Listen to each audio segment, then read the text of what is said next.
do Facebook e também do YouTube. Esse que vos fala, vosso amigo e irmão Eduardo.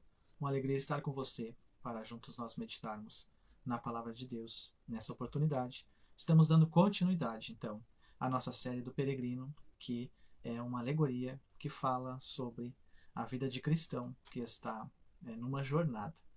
E essa alegoria, ela representa a jornada do verdadeiro cristão, do cristão que representa nós, cada um de nós, nessa caminhada. Também estamos numa jornada.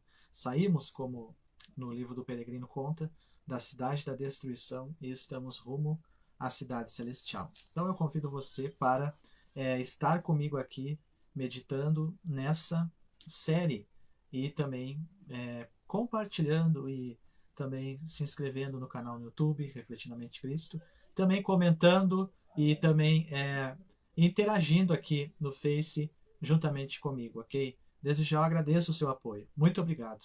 Vamos lá. Então o cristão, ele estava junto com boa vontade e depois dele ter estado com boa vontade, ele então é dirigido por boa vontade à casa do intérprete cristão. Como nós vimos anteriormente, ele ainda carrega o fardo nas costas. E ele está indo então à casa do intérprete, onde, segundo boa vontade, ele instruiu, ele iria aprender algumas coisas necessárias para a jornada.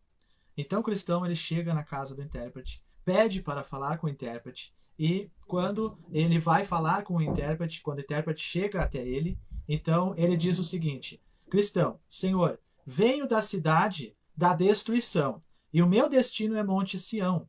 O homem que permanece à entrada do portão me disse que se eu parasse aqui, o Senhor me daria excelentes instruções que me ajudarão em minha jornada. Então o intérprete fala para ele: entre, mostrarei o que poderá lhe ser útil. Então ordenou a um dos seus criados que acendesse um candeeiro e orientou o visitante para que o seguisse. Ele o conduziu até uma sala particular e o servo abriu a porta. O cristão viu pendurado na parede um quadro retratando um homem muito austero. Os olhos estavam direcionados para o céu. Tinha o melhor dos livros em sua mão, a lei da verdade, escrita sobre seus lábios, o mundo atrás de si. Com uma coroa de ouro na fronte, ele estava em uma atitude como se fizesse um pedido aos homens. Então esse homem que ele tem a visão é alguém que está numa sala, nessa forma, uma pessoa que está retratando um homem com um olhar firme, com um olhar sério e com um olhar direcionado para o céu. Então, o que o intérprete começa a fazer com o cristão? Ele começa a apresentar para o cristão algumas verdades que o cristão precisava aprender. E aqui está a primeira verdade que ele precisava aprender. E cristão, ele pergunta então, o que significa esse quadro com esse homem com um olhar firme, olhando para o céu? Esse homem que está olhando para o céu nesse quadro com um livro nas suas mãos, que é um livro chamado A Lei da Verdade, escrita sobre seus lábios, e o mundo está atrás dele. O que significa isso? E cristão também, ele deseja aprender, ele tem o desejo pelo conhecimento. E isso, meus queridos, é necessário que nós pedimos a Deus, desejando aprender mais dele, conhecer mais dele, não é? E isso começa quando nós temos o que em nossas vidas? O temor ao Senhor, que é o princípio da sabedoria. E como vem isso? Somente através da graça. Quando o Senhor encontra conosco, quebranta o nosso coração e a nossa alma e faz com que nós venhamos a ter temor a Ele e o desejo de conhecê-lo.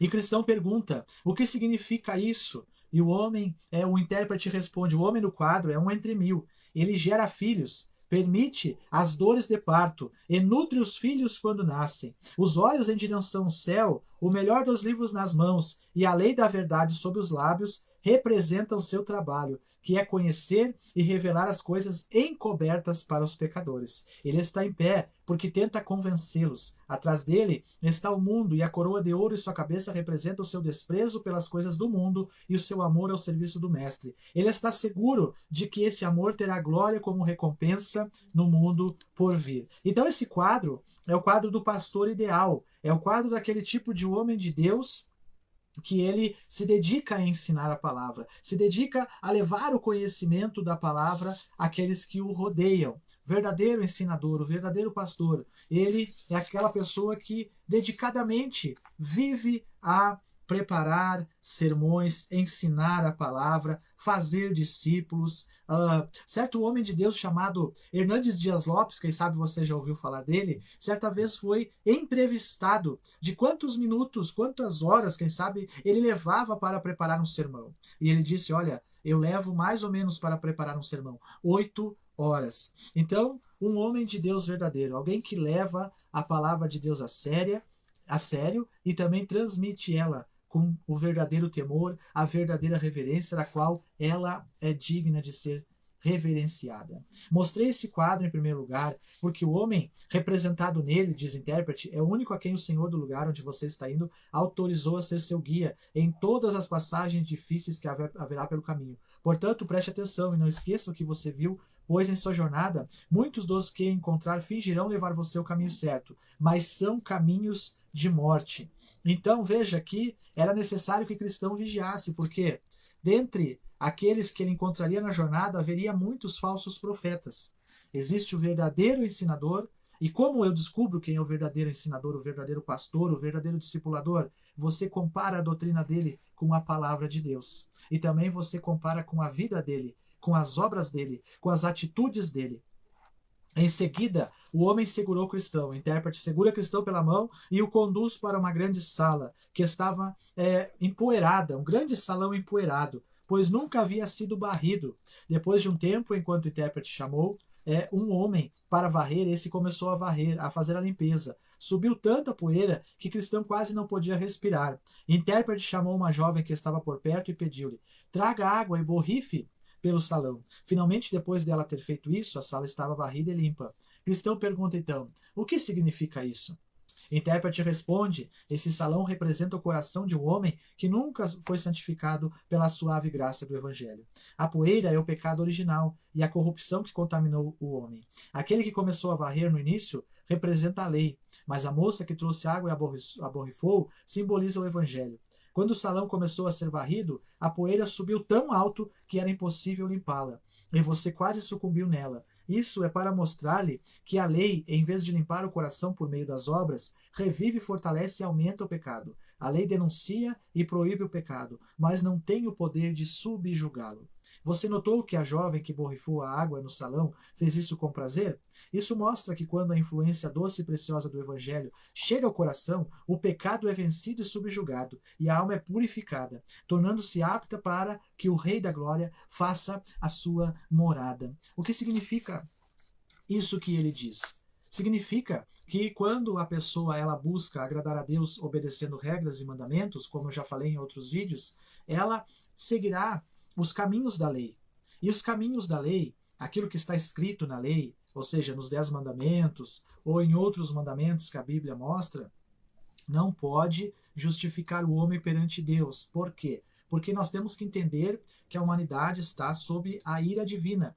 Porque o que ela merece é a condenação. Por quê? Porque o homem caiu, o homem pecou, o homem foi destituído da glória de Deus lá no Jardim do Éden. Então, por ele haver caído e pecado no Jardim do Éden, desobedecido a Deus, então Deus, na sua justiça, por haver estabelecido um limite para o homem lá no jardim, ele na sua justiça, então, ele assim acontece que o homem, por causa de ter transgredido a justiça divina e a vontade divina, que não era para comer da árvore da ciência do bem e do mal, mas ele acabou transgredindo e comendo, então ele acaba colhendo aquilo que ele plantou, colhendo o fruto da sua ação, que foi então a morte, conforme Deus havia falado para ele, que no dia que ele comesse do fruto da árvore da ciência do mal, do bem e do mal, ele morreria.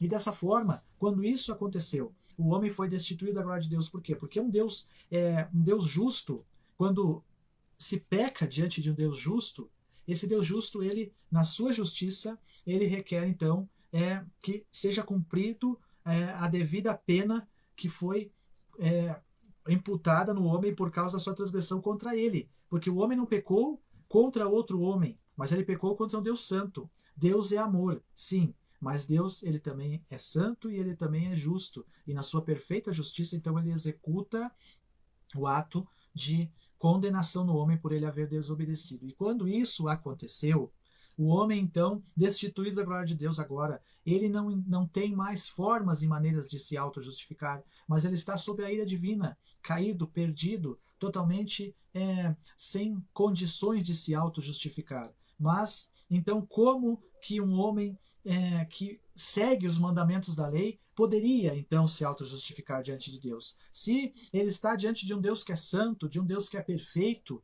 de um Deus que é justo, que é amor, mas que no seu amor ele manifesta a verdade, e a grande verdade é que todos estão, não condenados por causa da queda, por causa da perdição que o primeiro homem acabou levando toda a humanidade a essa situação. Então não há como, não há forma e maneira para se justificar diante de um Deus santo por causa dessa transgressão que foi feita diante dele. Então agora fica esse grande dilema: o que fazer? Pela lei não é possível.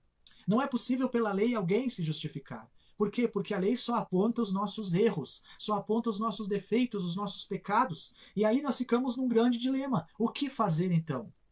Mas aí, nesse grande dilema, nós encontramos a resposta. Em quem? Em Jesus Cristo. No Senhor e Salvador Jesus Cristo. Aquele que, sendo Filho de Deus, perfeitamente cumpriu a justiça divina. A justiça divina que requeria a morte e a condenação pelo transgressor. Agora, o transgressor não pode cumprir a justiça, porque ele é imperfeito, que é o homem. Mas agora o Filho de Deus, ele porque Deus amou o mundo de tal maneira que dá o seu Filho para que todo aquele que nele crê não pereça, mas tenha vida eterna. O próprio Filho de Deus, ele se interpõe então, é enviado como sacrifício, é enviado como aquele que perfeitamente vai cumprir a lei, que o homem não consegue cumprir, que o homem não tem como cumprir, mesmo que tente. Ele vai cumprir a lei e vai ser obediente até a morte de cruz, e a ira divina que estava derramada sobre a humanidade, agora é derramada por causa do pecado da humanidade, da queda, agora será derramada sobre Cristo na cruz. E então a justiça de Deus, ela é então satisfeita pelo sacrifício perfeito de Jesus Cristo na cruz do Calvário. Isso é o Evangelho. Isso é não viver confiando no homem, confiando em obras, confiando no seu braço, confiando nas suas práticas religiosas, mas agora o Evangelho é confiar no que Cristo fez por nós na sua obra salvífica, pregando e trazendo o Evangelho e se entregando por nós na cruz do Calvário. Então isso é a centralidade do Evangelho, isso que Jesus Cristo fez. E agora a lei, ela só denuncia e proíbe o pecado, mas não tem o poder de subjugá-lo. Mas Cristo, em nossa vida, pela fé depositada nele, que vem através da graça de Deus, através do favor de Deus em nós, através da regeneração pelo Espírito Santo de Deus. Essa fé que é despertada pelo Espírito de Deus em nós, nos regenerando, depositada em Cristo agora, ela, sim, ela, com a graça divina, subjuga o pecado em nós. Cristo, pelo seu maravilhoso sacrifício, pela sua maravilhosa graça, ele nos reconcilia com Deus, derrama o Espírito Santo em nós e subjuga os nossos pecados. E através dele somos reconciliados com Deus. Somos, agora então, passamos de escravos do pecado para filhos de Deus. E dessa forma, agora somos novas criaturas regeneradas e vivemos uma nova vida em Cristo Jesus. Essa é a mensagem do Evangelho. Essa é a mensagem que traz vida, traz esperança e traz a vitória definitiva para o homem que está perdido, mas que é reconciliado com Deus através de Jesus Cristo. Para o homem que estava sob a ira, condenado, mas que agora com Cristo ele passou da ira divina para agora a aceitação divina pela justiça de Cristo imputada a ele. Que maravilha, é o Evangelho. Então, você notou que a jovem que borrifa água no salão fez isso com prazer? Isso mostra que quando a influência doce e preciosa do Evangelho chega ao coração, o pecado é vencido e subjugado. A alma é purificada, tornando-se apta para o Rei da Glória fazer a sua morada. Então, o Evangelho adentra no coração e a alma é purificada. A pessoa passa a ouvir o Evangelho. O coração é regenerado pelo Espírito Santo. Isso é obra divina. A pessoa se volta a Cristo, arrependida, reconhecendo seus pecados, e se arrepende, crendo agora que não a sua própria justiça, conforme a lei, mas que a justiça de Cristo imputada a ela lhe salva. Então, ela se torna morada de Deus pelo Espírito Santo, um filho de Deus, e agora santificado por Cristo, vive para a glória de Deus. O sangue de Cristo nos purifica de todo pecado.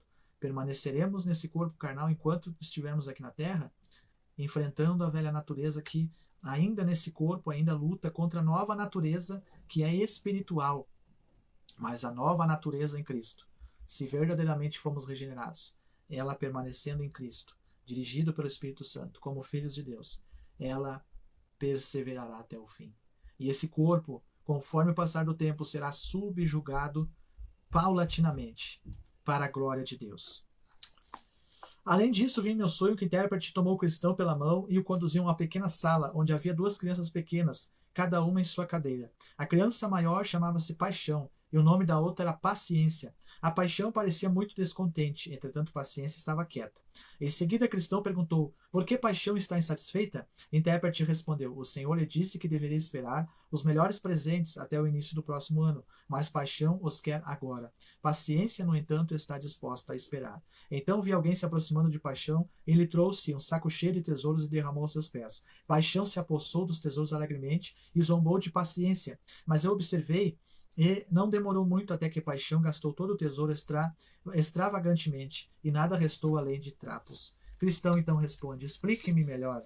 Intérprete: são 2 alegorias. Paixão representa os homens do mundo de agora, e Paciência os homens do mundo do porvir. Veja só que alegoria maravilhosa. Então os homens do mundo de agora são representados por Paixão, e os homens representados por Paciência são os do mundo por vir. Como você viu, Paixão terá tudo agora esse ano. É o mesmo que dizer nesse mundo.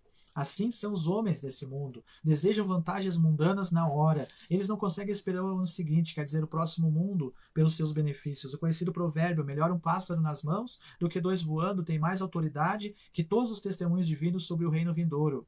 Mas, como você observou, Paixão desperdiçou tudo e não sobrou nada, exceto os trapos. Isso acontecerá a esses homens no fim desse mundo. Então, os homens deste mundo, que não conhecem a mensagem do Evangelho ou que desprezam a mensagem do Evangelho, eles são daquele velho ditado, não é? Comamos e bebamos que amanhã morreremos. Vamos aproveitar o hoje, o agora, porque amanhã a gente não sabe. Mas é que nem aquela parábola que Jesus fala sobre o homem rico, que ele dizia: olha, eu tenho muitos bens, eu posso comer e beber e folgar. E Deus fala para ele: olha, louco, essa noite pedirão a tua alma. O que tens preparado, para quem será? E as pessoas desse mundo, que são guiadas pela satisfação carnal e pelas paixões do mundo, elas vivem esse sentimento de viver o hoje, de viver o agora. E quantas, todos os dias são ceifadas por causa desse sentimento do agora, do hoje, sem se preocupar com a eternidade, desprezando a mensagem do Evangelho.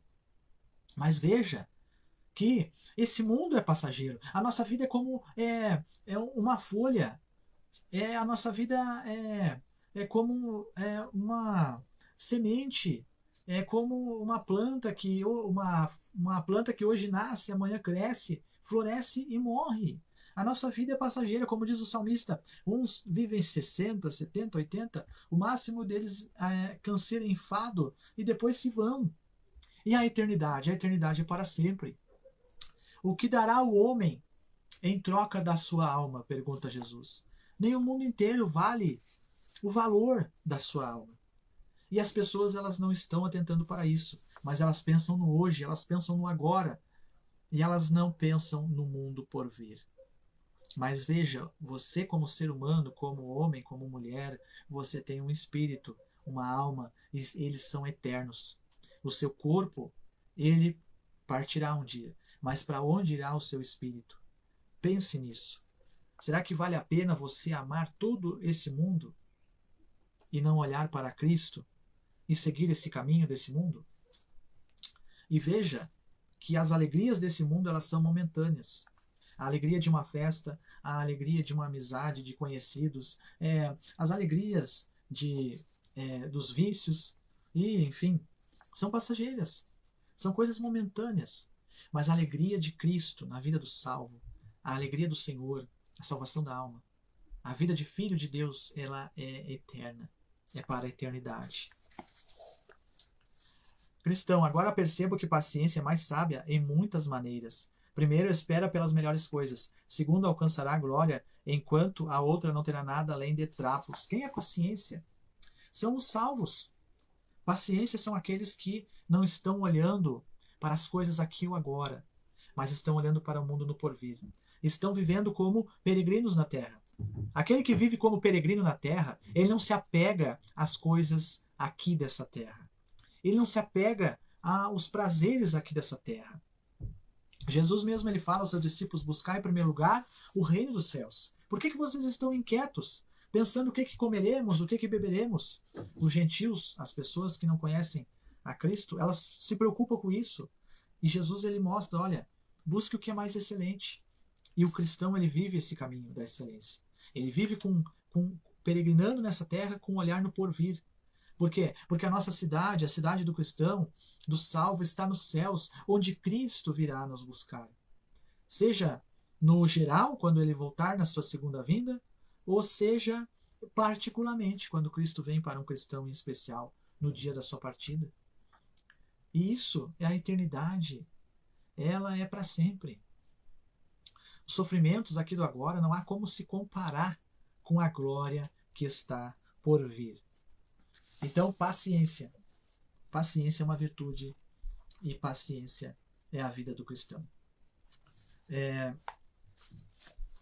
Intérprete, você pode acrescentar que a glória do mundo vindouro nunca acabará, enquanto as coisas desse mundo acabam rapidamente. Por isso, paixão não tem tanta razão para zombar de paciência, porque preferiu as boas coisas antes. Como paciência terá de rir de paixão, porque preferiu as melhores coisas por último.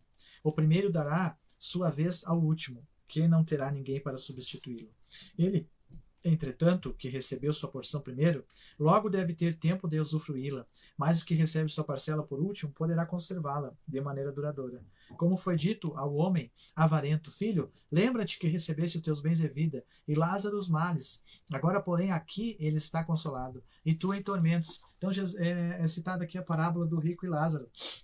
O rico vivia uma vida esplêndida, recebeu realmente seus bens em vida. E Lázaro, ele vivia à porta do rico mendigando. Lázaro é aquele cristão que passa seus sofrimentos, ele representa isso.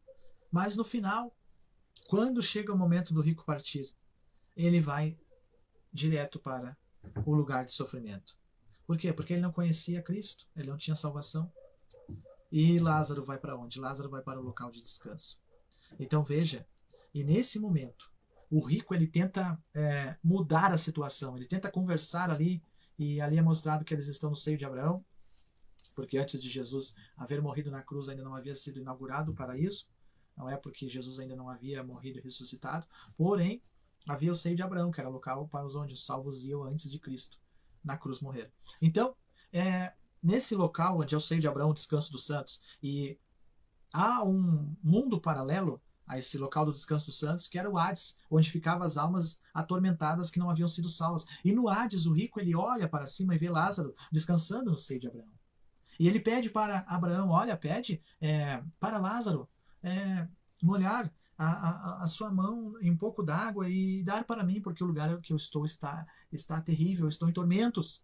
E o que Abraão diz para ele? Olha, é impossível. Então o rico insiste, quem sabe acreditando na sua prerrogativa por ele ser um homem de influência. Ele era um homem de influência, mas acabou, passou, entende? A eternidade chegou. Ele não é mais aquele homem de influência que ele era. Agora ele é apenas uma alma em condenação eterna. Mas ele tenta negociar e ele diz: olha, mas envia alguém aos meus parentes para eles não virem para esse lugar. Então Abraão ele fala: tem Moisés e os profetas, que eles escutem. Aí o rico fala: olha, mas quem sabe se enviar alguém daqui, enviar Lázaro daqui, eles vão acreditar. E aí Abraão diz: olha, se não acreditam em Moisés e os profetas, tanto mais acreditarão que alguém ressuscite dos mortos. Então veja, olha só, que interessante. Ele tentou barganhar com Abraão. Primeiro ponto, ele tentou barganhar com Abraão. Só que era a eternidade, já havia tudo acabado. Então você precisa meditar na sua vida como ela está hoje. Por quê? Você sabe o que será no dia de amanhã? Você sabe o que será da sua vida daqui a uma hora? Não sabemos. E outro ponto que eu quero destacar aqui é que, veja bem, quando Abraão diz: olha, se não acreditam nem em Moisés e os profetas, quem dirá se acreditar que alguém ressuscite dos mortos? Isso é o quê? Isso é o seguinte: aquela pessoa que o Senhor vai trabalhar na vida dela, ela vai crer, primeiro, que Deus existe. O que acontece no nosso tempo de hoje? As pessoas, elas estão ateias, elas não creem mais na existência de Deus e elas não desejam se achegar ao Deus da Bíblia. Quanto mais elas acreditarão na ressurreição de Cristo. Por quê? Porque se elas não acreditam no Deus da Bíblia, como acreditarão que Cristo ressuscitou dos mortos? Que Deus tenha misericórdia da nossa geração. O próprio Senhor Jesus, ele fala que quando ele vier à Terra, ele faz uma pergunta: haveria fé? Nós vivemos em tempos trabalhosos, em que as pessoas, elas, infelizmente, elas têm a sua crença em milhares de coisas, mas na verdade eterna de Deus, na Bíblia Sagrada de Cristo Jesus, elas têm virado as costas. Pense, você foi formado por Deus e há uma eternidade logo ali.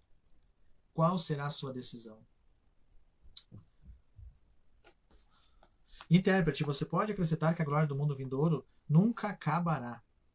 A glória do mundo vindouro nunca acabará. Cristão, percebo que o melhor não é cobiçar as coisas que são do presente, mas esperar pelas que virão.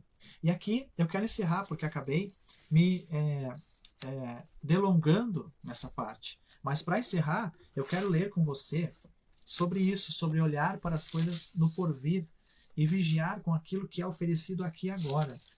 Veja só, quando Jesus ele foi tentado, Mateus capítulo número 4 e o verso 1, Satanás ofereceu para ele o melhor dessa terra, desse mundo, mas Cristo revida, mostrando para ele que o principal não é o que está aqui e agora, mas o principal é contemplar Deus pela fé. O principal é contemplar o mundo do porvir. O principal são as coisas que vêm de Deus, é o que é o excelente. Ainda que esse mundo todo esteja fazendo pouco caso, desdanhando. Lembra? Jesus fala que os últimos dias serão, os dias da volta deles serão como os dias de Noé. Comiam, casavam e davam-se em casamento até que veio o dilúvio e todos pereceram. Pense comigo só. Como estamos vivendo hoje, se não é como nos dias de Noé? Pense agora, imagine comigo Noé pregando. Vai vir o dilúvio, diz Noé, e vai inundar a terra. Creiam na mensagem, creiam em Deus. Se arrependam dos seus pecados, entrem na arca. E o povo fazia o quê? O povo desdenhava. O povo não acreditou, até que veio o dilúvio. Mateus capítulo número 4, verso 1. Então foi conduzido Jesus pelo Espírito ao deserto para ser tentado pelo diabo. Tendo jejuado 40 dias, 40 noites, depois teve fome.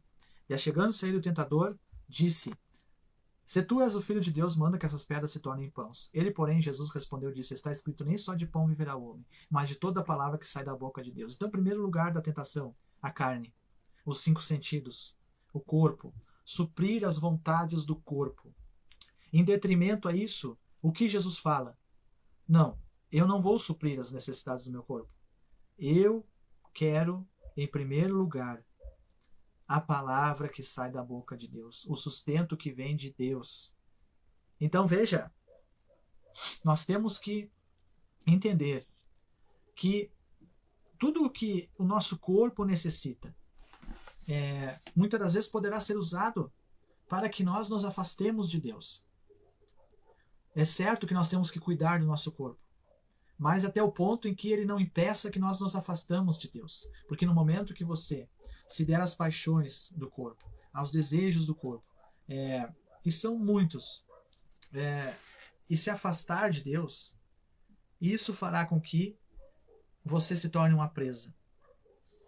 Mas veja, você não vive somente em função desse corpo, em idolatrar e fazer a vontade do seu corpo, da sua carne, mas em função da palavra, da vontade de Deus. Nem só de pão viverá o homem, mas de toda a palavra que sai da boca de Deus. Então o diabo transportou a cidade santa e colocou-o sobre o pináculo do templo.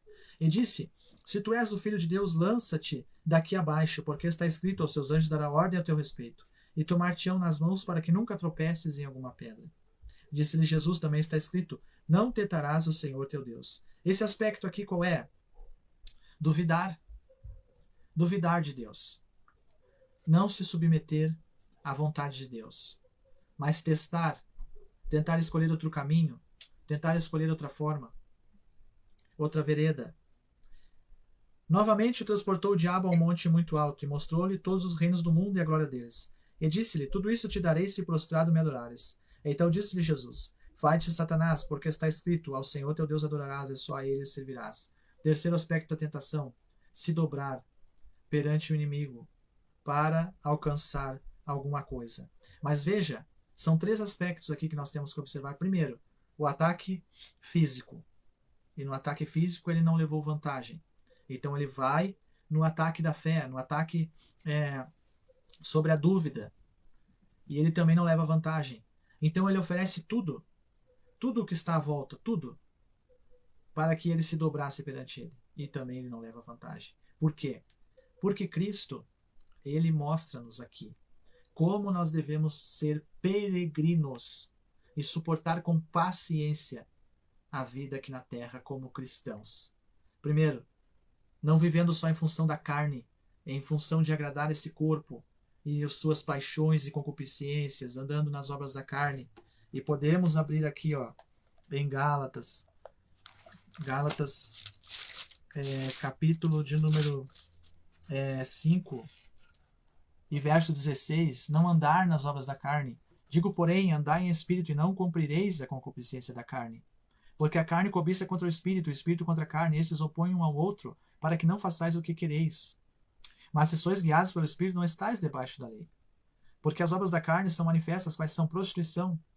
E isso está não somente quando a pessoa ainda não é salva na vida dela, mas isso também é uma tentação para aquele que é salvo. Por quê? Porque a carne cobiça contra o Espírito. São manifestas quais? Prostituição, cobiça, lascívia, desejo por se entregar o corpo a esses atos, impureza, sentimento impuro, pensamento impuro, idolatria, imagens, se dobrar e amar outro tipo de coisa que não seja Deus, ter isso em primeiro lugar em sua vida, não colocar Deus como centro da sua vida, adorar pessoas, confiar em outras coisas que não sejam em Deus em primeiro lugar, dar tempo a essas coisas, feitiçarias, inimizades, contendas, brigas, iras, pelejas, dissensões, heresias, invejas, homicídios, bebedices, glutonarias, coisas semelhantes a essas, acerca das quais eu declaro, como já antes vos disse, que os que cometem tais coisas não herdarão o reino dos céus. Então preste atenção. Isso é agradar a carne. Mas nem só de pão viverá o homem. Ou seja, não podemos somente aceitar que a carne nos controle, mas devemos viver em espírito. Jesus, ele poderia ali pedir que os anjos o servissem pão, mas ele faz questão de deixar claro que, em primeiro lugar, é as coisas espirituais, aquilo que vem de Deus. Então, essa tentação, a primeira, a luta da carne contra o espírito; a segunda, a prova da fé, duvidar de Deus, questionar a Deus; e a terceira, então, tudo é oferecido em troca de uma falsa adoração ao inimigo. Agora, preste atenção. O cristão, ele permanece na palavra, confiando em Deus, e ele não se prostra perante o mundo. Isso é a prova da paciência. Isso é a prova da paciência. E como poderemos ter paciência? Somente pela graça. Somente pedindo ao Senhor. Somente suplicando ao Senhor. Somente dependendo dele. Ok? Eu quero orar por você, também orar pela minha vida. E vamos então fazer essa oração agradecendo a Deus por esse momento e pedindo a Ele que nos conceda a sua graça através da sua palavra e nos dirija pela sua vontade. Pai nosso que está nos céus, nós te louvamos e te exaltamos. Te agradeço por cada pessoa que está ouvindo esse vídeo, como também que estará ouvindo esse vídeo. Senhor, tu sabes a nossa necessidade, miserabilidade. Ajuda-nos, capacita-nos, dai-nos tua graça, Senhor, que possamos ser pacientes até a tua vinda, que possamos ser, Senhor, aqueles que estarão, Senhor, na tua presença um dia, Senhor, eternamente. Ah, meu Senhor, abençoa cada pessoa que estará ouvindo esse vídeo, supre a sua necessidade, guarda, livra de todo mal, eu te peço em nome de Jesus. Amém. Então Deus abençoe a sua vida e eu peço que você curta o canal Refletindo a Mente de Cristo lá no YouTube, se inscreva lá, apoie esse trabalho. Também aqui no Facebook, curta também, compartilhe, comente. E que Deus abençoe a sua vida. Uma ótima noite. Até o próximo vídeo, se Deus assim nos permitir. Tchau.